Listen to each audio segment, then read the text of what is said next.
నమస్తే. ఇప్పుడు మీరు చూడబోతున్న వీడియో ఖచ్చితంగా మీకు ఉపయోగపడుతుంది, నచ్చుతుంది కూడా. మరి మీకు నచ్చిన విషయం నాకు తెలియాలి అంటే ఈ వీడియోని మీరు లైక్ చేయాలి, షేర్ చేయాలి, అలాగే మన ఛానల్ని సబ్స్క్రైబ్ చేయాలి. మీ సపోర్ట్ని నాకు అందిస్తారు కదా. ఓకే, ఇప్పుడు వీడియోని స్టార్ట్ చేద్దాం. రేపటి విశిష్టతని ఒకసారి చూద్దాం. రేపు 12వ తారీఖు ఫిబ్రవరి నెల 2024వ సంవత్సరం సోమవారం, శ్రీ శోభకృత్నామ సంవత్సరం, ఉత్తరాయణం, శిశిర ఋతువు.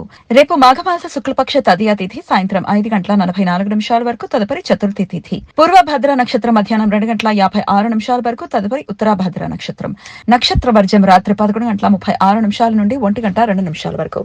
అమృతకాలం ఉదయం 7:51 నుండి ఉదయం 9:16 వరకు. హైదరాబాద్ ప్రాంతం వారికి రేపు సూర్యోదయం ఉదయం 6:45 సూర్యాస్తమయం సాయంత్రం 6:16 చంద్రోదయం ఉదయం 8:35 చంద్రాస్తమయం సాయంత్రం 8:53 అభిజిత్ ముహూర్తం మధ్యాహ్నం 12:07 నుండి 12:54 వరకు. దుర్ముహూర్తం మధ్యాహ్నం 12:54 నుండి 1:40 వరకు. మరలా మధ్యాహ్నం 3:12 నుండి మధ్యాహ్నం 3:58 వరకు. రాహుకాలం ఉదయం 8:11 నుండి 9:38 వరకు.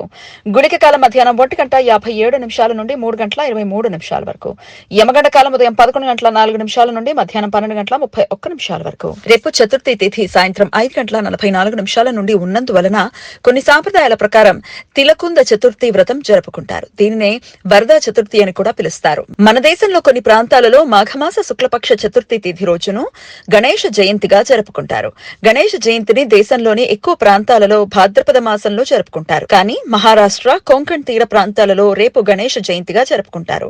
మహారాష్ట్రలోని పూనా ప్రాంతంలో పాల్కీ యాత్ర పేరుతో ప్రత్యేక ఉత్సవం జరుగుతుంది. రేపు భక్తులు మట్టి వినాయకుడికి షోడశోపచారాలతో ప్రత్యేక పూజలు చేసి తిలలతో అంటే నువ్వులతో చేసిన ప్రత్యేక పదార్థాలను ప్రసాదంగా నివేదిస్తారు. అందుచేత ఈ చతుర్థిని తిలకుంద చతుర్థి అని, తిలకుంద చవితి అని పిలుస్తారు.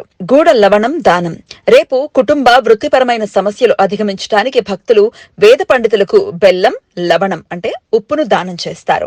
ఈ సమాచారాన్ని మనకందించిన వారు మేడికొండూరు విశ్వనాథ్ ప్రసాద్ గారు. ఆయనకు కృతజ్ఞతలు తెలియజేస్తూ గణపతి స్మరణతో సమస్త సన్మంగళాని భవంతు. నమస్కారం.